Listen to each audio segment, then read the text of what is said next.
అందరికీ నమస్తే. పొద్దుగా లేస్తే అరెస్టులు, ఏడాది పాలన సంబరాలు ఒకవైపు, ప్రతిపక్ష పార్టీలో ఉన్న నేతలను అరెస్టులు ఇంకొక వైపు. కనిపిస్తే కాల్చివేతలాగా ఉన్నది ప్రస్తుతం. ఇవేం రాజకీయాలు, ఎక్కడ పోతున్నామో, ఏమవుతుందో ఎవరు తెలియదు. ఇంకో ఈయన హరీష్ రావు గుర్తుపట్టారు కదా, పోలీసులు ఎట్ట పట్టుకుపోతున్నారు.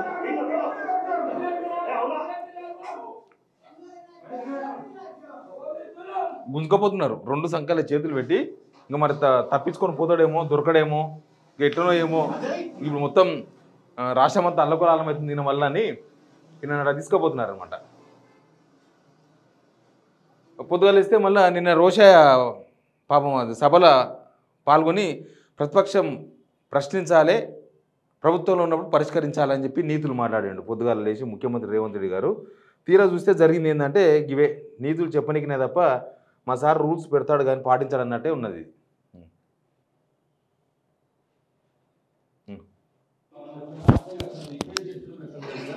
ఇది పాడి కౌశిక్ రెడ్డి ఇల్లు.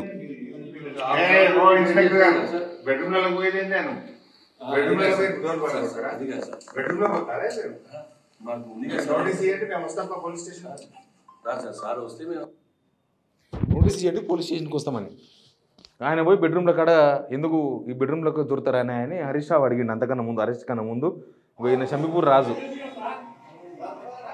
పోలీసు పోకపోతే కొత్త ప్రభాకర్ రెడ్డి, దుబ్బాక ఎమ్మెల్యే, షంబీపూర్ రాజు, శంకర్ నాయక్ ఉన్నాడు. ఇక్కడ వీళ్ళందరూ గోడ దుంకి లోపలికి పోతున్నారు. పోలీసులు పోనిస్తలేరు, ఇక్కడ అక్కడ పోనిస్తలేరు. లోపల నన్ను గుంజుకొచ్చి పోలీస్ స్టేషన్, గచ్చిపల్లి పోలీస్ స్టేషన్కి తీసుకుపోయినారు. ఇదంతా దానికి సంబంధించిన సిచ్యువేషనే.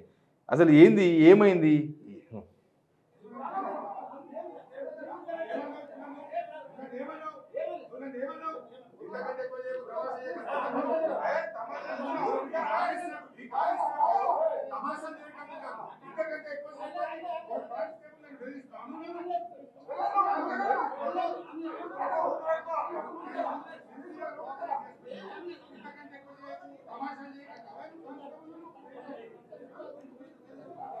కానిస్టేబుల్ తమాషాలు చేస్తున్నావా అంటున్నాడ మాజీ మంత్రి హరీష్ రావును. తమాషాలు చేస్తున్నామని ఒక కానిస్టేబుల్ అడుగుతున్నాడంట. ఏమవుతుంది, అప్పుడప్పుడు పైత్యం ఉంటుంది పోలీసు వాళ్ళకు, ఫ్రెండ్లీ పోలీసింగు. లేకపోతే ఆ గాండత్వం ఏందో పోయి చాలామంది దొంగలు, మర్డర్లు, మానభంగాలు చేస్తున్నారు. ఆడ చూపించవచ్చు కదా పోయి. రాజకీయ ప్రత్యర్థుల మీద ఆయన కేసులు పెట్టించుడు, మీరు పోయి చేసుడు ఏముంటుంది. రేపు నాడు హరీష్ రావు హోమ్ మినిస్టర్తో తొక్కి లోపల పడేస్తారు. మళ్ళీ ఎవరేమో అధికారంలో పర్మనెంట్ ఏం కాదు. చూసినాం కదా మనం, అందరిని చూసుకుంటూ వస్తున్నాం. అసలు దీనికంతా కారణం ఏంటంటే ఇంకో ఇది ఎఫ్ఐఆర్ కాపీ. ఏం ఎఫ్ఐఆర్ కాపీ ఇది? పాడి కౌశిక్ రెడ్డి మీద బంజారాహిల్స్ పిఎస్లో ఎఫ్ఐఆర్ అయింది. పెద్ద కథ ఇది. అసలు ఎవరు ఎఫ్ఐఆర్ పెడుతున్నారో, ఉన్న సినిమాలు ఉంది కదా, ఎవరు జైలు లేపిస్తున్నారో, ఎవరు బయటకు తీసుకొస్తున్నారో మాకే తెలుస్తలేదు. అట్లా ఉంటుంది పోలీస్ వాళ్ళ స్టోరీ. ఇదంతా సినిమాలు ఉత్తగా పెట్టే మ్యూజిక్. అది ఏమైంది, ఇంతకన్నా ముందు ఏమైందంటే నిన్న మొన్న జరిగింది ఏందో మీకు చెప్పాలి. నిన్న మొన్న జరిగింది ఏంటంటే ఇది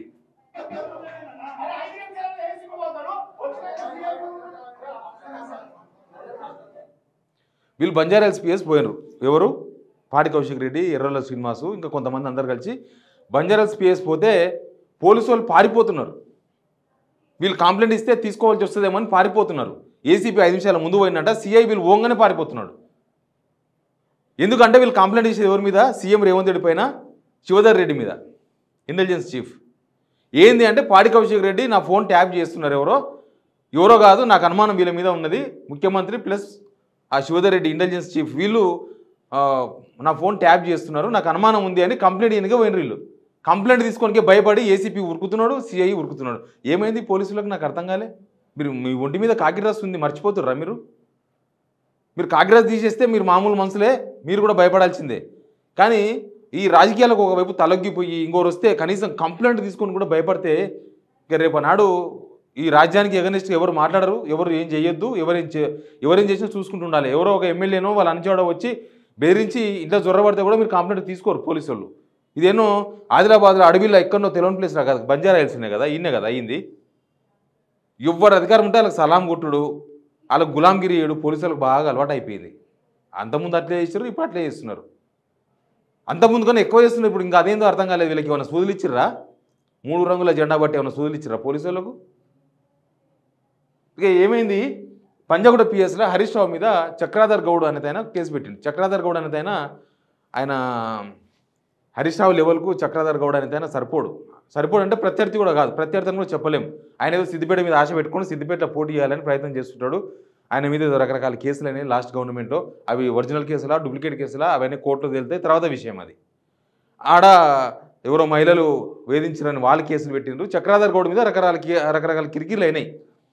ఆ చక్రధర్ గౌడ్ అంతైనా నా ఫోన్ ట్యాబ్ చేసిరని నాకు అనుమానం ఉందని కేసు పెడితే ఎఫ్ఐఆర్ చేసిండ్రు. చేయాల్సిందే, పోలీసు వాళ్ళు ఎవరు కేసు పెట్టినా కంప్లైంట్ తీసుకోవాలి, ఎఫ్ఐఆర్ చేయాలి, ఏదంటే కోర్టులో చూసుకుంటారు. మరి చక్రధర్ గౌడ్ హరీష్ రావు మీద పెట్టిన కేసు ఎఫ్ఐఆర్ అయినప్పుడు రేవంత్ రెడ్డి పైన, తర్వాత ఇంటెలిజెన్స్ చీఫ్ శివధర్ రెడ్డి పైన ఒక ఎమ్మెల్యే పాడి కౌశిక్ రెడ్డి కంప్లైంట్ ఇస్తే ఎందుకు ఎఫ్ఐఆర్ కాదు? ఏంది డిఫరెన్స్? రెండింటికి తేడా ఏంది? ఓలా అక్కడ చక్రధర్ గౌడ్ను ఉపయోగించుకొని హరీష్ రావు మీద కేసు పెట్టింది తప్పైతే తప్పు అనుకుందాం, ఏం లేదు చక్రధర్ ఏం ఆయన మీద నిజంగానే ఫోన్ ట్యాప్ అయింది కాబట్టి ఆయన వచ్చి కంప్లైంట్ చేసినాకుంటే మరి ఈయనది ఎమ్మెల్యే పెట్టిన కేసు కూడా కోర్టులో తేలితే పెట్టాలి కదా, ఎఫ్ఐఆర్ చేయాలి కదా. ఏమన్నా రాజ్యాంగం ముఖ్యమంత్రికి వేరే, శివధర్ రెడ్డికి వేరే, రాజ్యాంగాలు వేరే వేరే ఉన్నాయా? అందరికి ఒకటే రాజ్యాంగం, అందరికి ఒకటే రాజ్యాంగం. ఎఫ్ఐఆర్ చేయండి, తర్వాత ఏదైతే అది అవుతుంది. అదే ఎఫ్ఐఆర్ చేయదు. ఓలా పొలిటికల్గా వీళ్ళేదో కక్ష కట్టి సీఎం మీద శివధర్ రెడ్డి మీద కంప్లైంట్ చేస్తున్నారు అనుకుంటే అవతల ఆయన రాజకీయ ప్రత్యర్థి కాదు, కానీ ఆయన అనుకుంటాడు. ఎవరు? చక్రధర్ గౌడ్ అనేది ఆయన.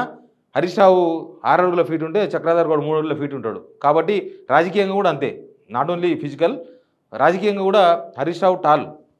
ఈయననేమో ఇక తెలుసుగా మనకేందో ఆడ పోటీ చేసింది లేదు, సచ్చింది లేదు.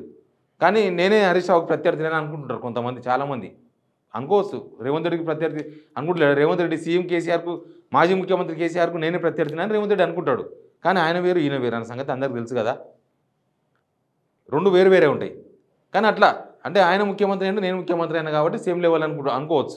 కానీ కాదు, అది అన్ని లెవెల్ ఆ పదవి ఉంటుంది, ఇవ్వకపోతే రేపోతుంది. వ్యక్తిత్వము, విజన్ ఇవన్నీ ఉంటాయి. అవన్నీ పోల్చినప్పుడే సరితూగుతాం. ప్రత్యర్థి అంటే ఉత్తగా ప్రత్యర్థి కారు, అవన్నీ ఉండాలి, ఆ లెవెల్ ఉంటేనే అవుతారు. ఇట్లా పోలీసు వాళ్ళు వన్ సైడ్ చేస్తున్నట్టు చాలా క్లియర్గా కనపడుతుంది. వాళ్ళందరినీ అరెస్ట్ చేసి వాళ్ళు నోటీస్ ఇస్తే వాళ్ళే పోలీస్ స్టేషన్ వస్తామంటున్నారు. వాళ్ళని అరెస్ట్ చేసి ఇక్కడ ఏం తప్పిపోయింది, ఏమవుతుంది, అసలు బయట జనాలు ఎంత ఇబ్బందులు ఉన్నారు అవన్నీ వదిలిపడేసి ఆ పుష్ప సినిమా థియేటర్ కాడ 100 మంది పోలీసులు, ఇక్కడ ప్రతిపక్ష పార్టీలో ఉన్న నేతలను అరెస్ట్ చేయడానికే 100 మంది పోలీసులు, దీనికోసమే మిస్యూజ్ చేస్తున్నారు. పోలీస్ వ్యవస్థ మిస్యూజ్ అవుతుంది, పోలీస్ మ్యాన్ పవర్ అంతా కూడా మిస్యూజ్ అవుతుంది. అందులో కొంతమంది కానిస్టేబుల్ ఇప్పటిదాకా చూసినాం కదా, తమాషా చేస్తున్నాం అని హరీష్ రావుని అడిగిండు. కొద్ది లెవెల్ ఉండాలి, కొద్దిగా మర్యాదగా మాట్లాడాలి. మరి కానిస్టేబుల్ కూడా క్రమశిక్షణ నేర్పాలి పోలీస్ డిపార్ట్మెంట్. ఎవరినైనా అట్లా అనొద్దు కదా. అంతకుముందు రేవంత్ రెడ్డి ఇంటికి పోతే రేవంత్ రెడ్డి రివర్స్గా మాట్లాడాడు. పోలీసు వాళ్ళు ఒక్క మాట మాట్లాడాలి, ఫ్రెండ్లీ పోలీస్ అది. పోలీసు వాళ్ళ మీద మస్తు మాట్లాడి, ఎవడు చెప్పిండా గాడిద కొడుకు మీ అయ్యా జాగిరా మా ఇంటికి వచ్చారని మాట్లాడిండు. వాళ్ళు ఒక్క మాట కూడా మాట్లాడాలి, పోలీసు వాళ్ళు చూసుకుంటున్నారు అంతే. మరి ఇప్పుడేమో కానిస్టేబుల్లకి కూరలు వచ్చినాయంటే మిగతా పోలీస్ ఆఫీసర్లకు ఇంకా రావడం దిగింటాయి అన్నమాట.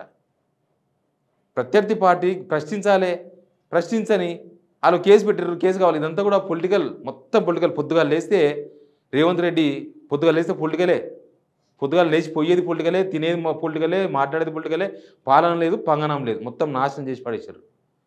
పాలిటిక్స్తోన మీకేమైనా లాభం ఏమో కానీ జనాలకి ఏం రాదు. మీరు చేసే పాలిటిక్స్తోన జనాలకి ఏమొస్తుంది? జనాలకు మీరు స్కీమ్స్ ఇస్తే పైసలు వస్తాయి, స్కీమ్స్ ఇస్తే సంక్షేమం వస్తుంది.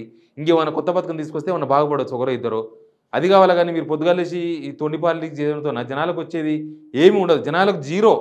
ఇప్పుడు వాళ్ళని అరెస్ట్ చేసి గచ్చిపోలు తీసుకుపోతే ఏడికైనా తీసుకుపోరి, దానివల్ల కూడా జనాలకు వచ్చేది ఏం లేదు.